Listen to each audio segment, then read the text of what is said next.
Hello friends, Learn24 academy में आपका स्वागत है। चैनल को सब्सक्राइब करें, वीडियो को लाइक एंड शेयर करें। आ जाइए नेक्स्ट। देखिए, आज हम कर रहे हैं MCQ। ठीक है, ये MCQ जो बच्चे रीट की मेंस का एग्ज़ाम दे रहे हैं 2022 का, उनके लिए बहुत ज़्यादा इम्पॉर्टेंट है।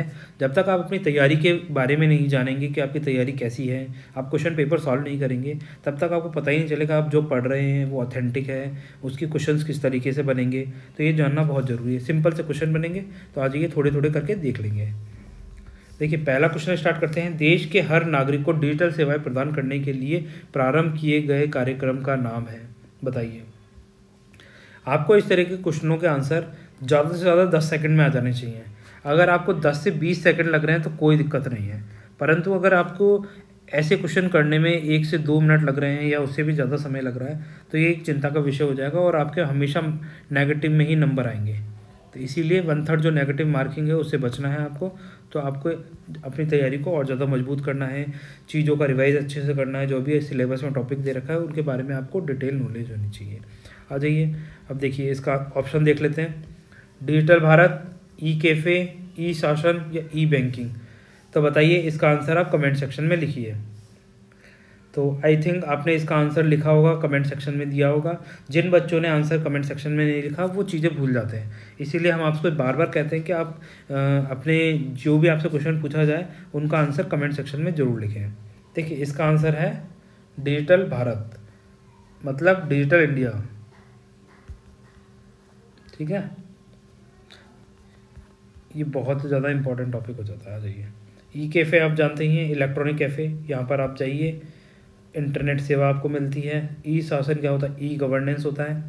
ई गवर्नेंस में क्या होता है? जो भी सरकारी कामकाज होता है उसकी जो नीतियाँ होती हैं वो पब्लिक तक कैसे पहुँचाई जाती हैं? इंटरनेट के माध्यम से पहुँचाई जाती हैं। ई बैंकिंग क्या होता है? बैंकिंग फैसिलिटी आपको कैसे प्रदान की जा रही है? इंटरनेट के माध्यम से, उसे ई बैंकिंग बोलते हैं। आ जाइए नेक्स्ट देखते हैं। देखिए, डिजिटल इंडिया प्रोग्राम आप देख सकते हैं, इसके बारे में पढ़ सकते हैं। ये हमने वीडियो अपलोड कर दिया है इसका ऑलरेडी। जिसने भी ये वीडियो नहीं देखा है, सबसे पहले इस वीडियो को जाके देख लीजिए, जिसमें हमने ये 9 पिलर्स डिस्कस किए हैं। ये सारी चीज़ें आपको बताइए। आ जाइए, अब करते हैं नेक्स्ट क्वेश्चन। बताइए, कौन सी योजना के अंतर्गत विभिन्न विभागों से संबंधित सुविधाएँ एक ही स्थान पर उपलब्ध कराई जाती हैं? देखिए, आपके सामने 4 ऑप्शन है: डिजिटल भारत, ई मित्र, ई वाणिज्य और ई सुविधा। देखो, जिनको ये क्वेश्चन समझ में नहीं आया उनको बता देते हैं। ये पूछ रहा है विभागों से संबंधित, डिफरेंट जो विभाग होते हैं उनसे संबंधित सुविधाएं। मतलब की बात कर रहा है कि जैसे मान लीजिए आप इस प्लेटफॉर्म पे जाएंगे या आप इसको खोलेंगे तो आपको यहाँ पे अलग अलग डिपार्टमेंट्स की जानकारी एक ही वेबसाइट पे मिल जाएगी, एक ही चैनल पे मिल जाएगी, एक ही जगह देखने को मिल जाएगी, है ना।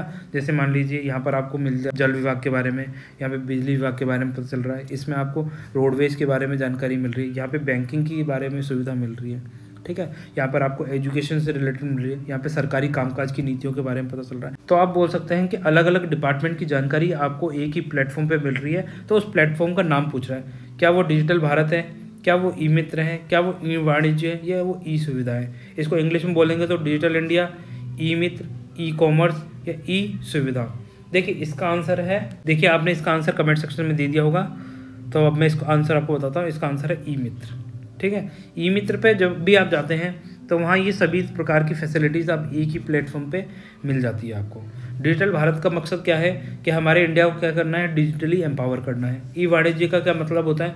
E commerce, trade and facilitation देना। घर बैठे बैठे आप कुछ भी सामान मंगा सकते हैं या घर से आप कुछ भी सामान बेच सकते हैं। ई सुविधा को क्या होती है? ई सुविधा इन सभी को एक फैसिलिटी देना है ना, इंटरनेट फैसिलिटी प्रोवाइड करना।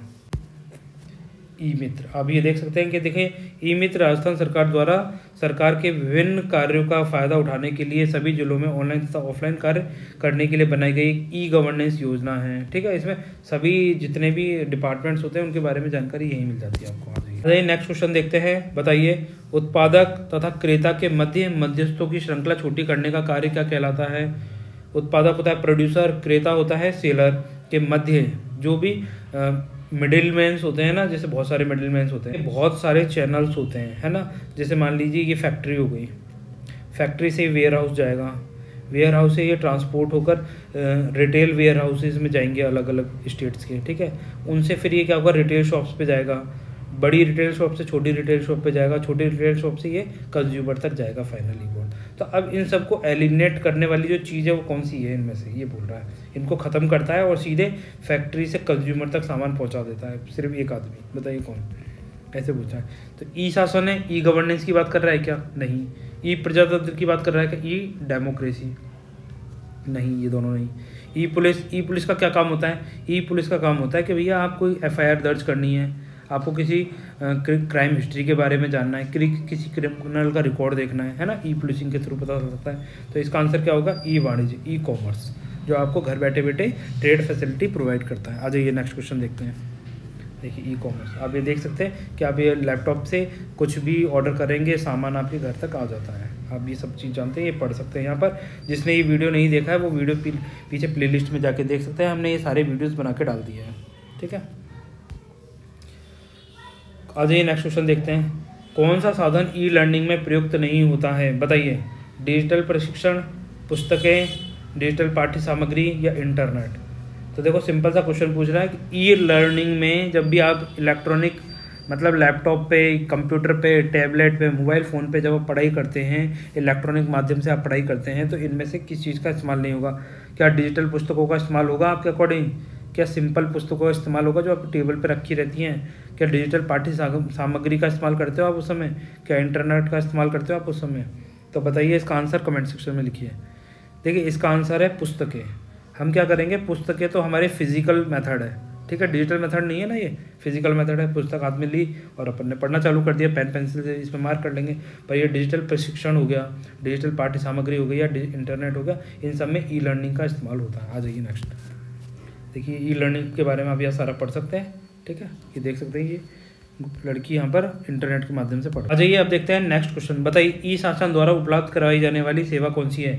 क्या वो सेवा ई नागरिक है, मतलब ई सिटीजन्स की बात कर रहा है, ठीक है। ई परिवहन, ई ट्रांसपोर्टेशन की बात कर रहा है। ई शिक्षा, क्या वो ई एजुकेशन की बात कर रहा है, या उपयुक्त सभी? इसका आंसर आप कमेंट सेक्शन में लिखिए, बिल्कुल इजी सा है। और हमने ये टॉपिक्स आपके अपलोड कर दिए हैं, जैसे कि सूचना प्रौद्योगिकी अनुप्रयोग हो गया, सूचना प्रौद्योगिकी आधार हो गया, सूचना प्रौद्योगिकी के उपकरण हो गए। तो ये हमने इनके वीडियोस बना के हमने प्लेलिस्ट में अपलोड कर दिए हैं। जिसने भी नहीं देखे हैं सबसे पहले वो सारे वीडियोस देख लीजिए, जिससे आपकी तैयारी और ज़्यादा मजबूत हो सके और आप इस तरह के सभी क्वेश्चनों का आंसर बिल्कुल कॉन्फिडेंस होकर दे सकें, है ना।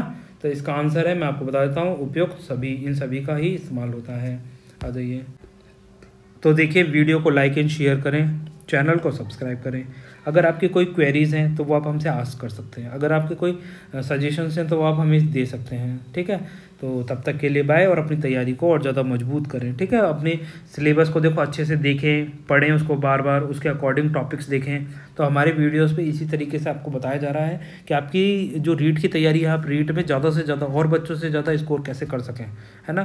तो अगर आप हमारे से जुड़ेंगे तो आप और बच्चों से डेफिनेटली ज़्यादा नंबर ला पाएंगे। तब तक के लिए चलो बाय।